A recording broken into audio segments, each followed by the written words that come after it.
Hi, this is Julianne with Life Edit and Design, and in today's video we're talking about what are some of the trends, what can you expect in this coming season, the first quarter of 21, the winter.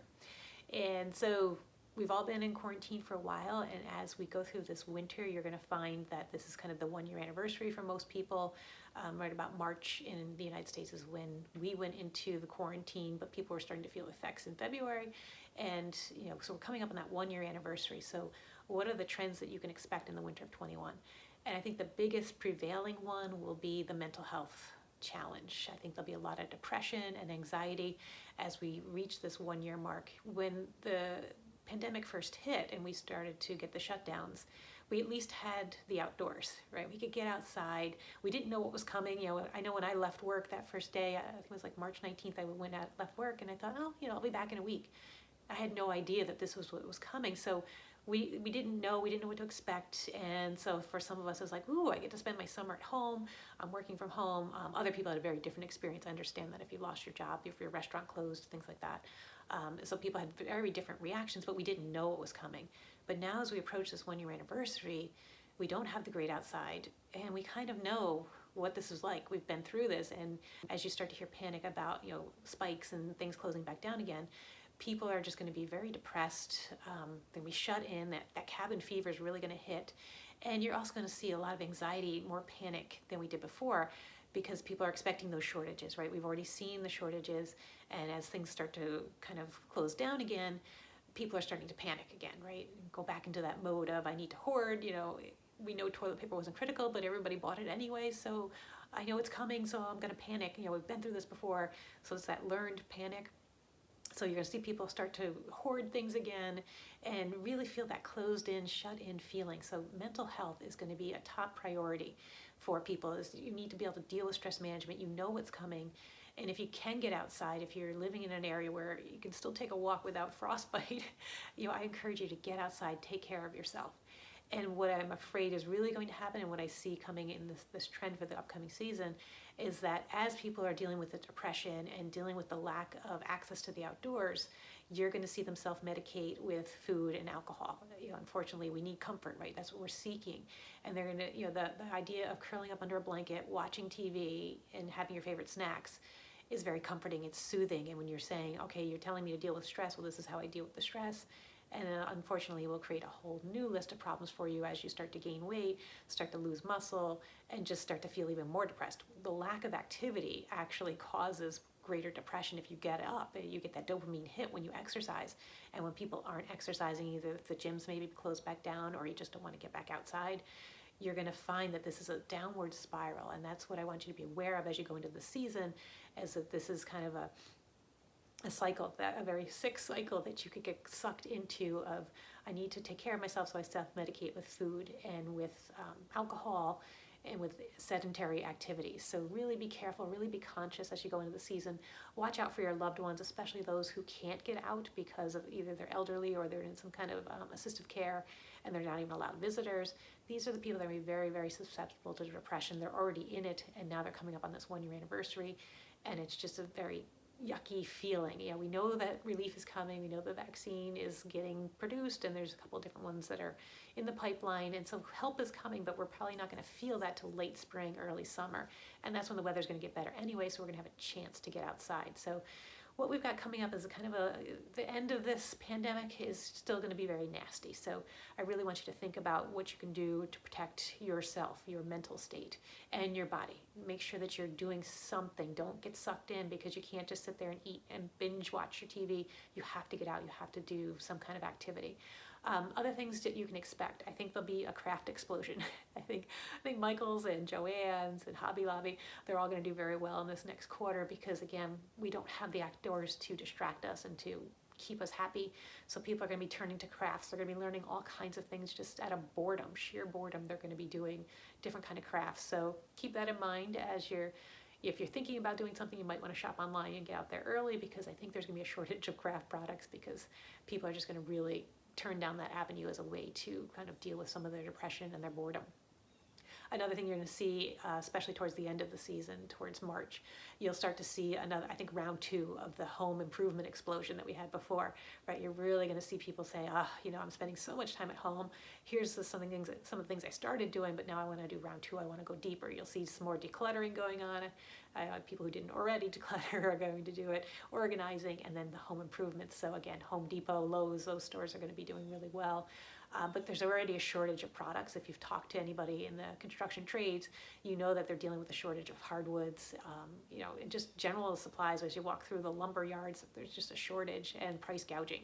So that's something to be on the lookout for. That if you want to do a home improvement product or home improvement project, it might not be the best time because the prices are going to skyrocket, and it's just, you're not gonna get the same bang for your buck. So just keep that in mind.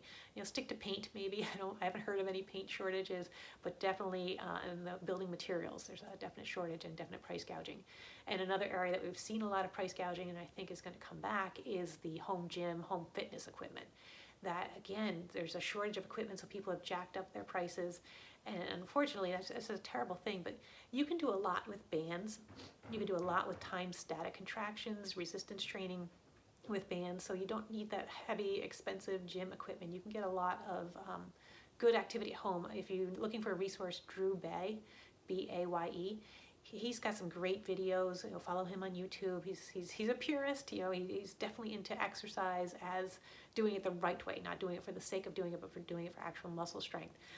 But I think you'll find that his videos are based on working out of your house, and he does talk a lot, but I think you'd enjoy some of his techniques and some of his trainings because you can do them with a simple band in your house, or you can do them with body weight. So don't get sucked into paying way too much for a piece of gym equipment that when this pandemic is over, you're never going to use. So I know I talked about taking care of yourself, but don't do so at the cost of your pocketbook. So those are some of the trends that I see coming up. And I really want you to be kind of conscious, again, of that mental health aspect, which is huge. So one of the things that I like to do, because I'm a planner and I'm retiring, I'm very excited. By the time you watch this video, I'll actually be officially retired from my professional planning career and doing more of my Etsy shop and these videos on planning. So one of the things that I like to suggest is to always have something to look forward to. Every month you could be putting on some kind of event. There's somebody's birthday, right? Or there's a holiday. Every month has a holiday before we finally get to the outdoors in the summer. So as you go through winter, you've got Valentine's Day, you've got New Year's Day, and you've got St. Patrick's Day, you've got Martin Luther King Day. So I'll be doing a whole series of videos on different things that you can do. The Family Events Planner in the shop is a great resource to have. It helps you put together an event for every month. And I give you lots of ideas like National Cookie Day and all kinds of things that you can build off of, so they don't have to be based on a holiday. They can just be based on something fun.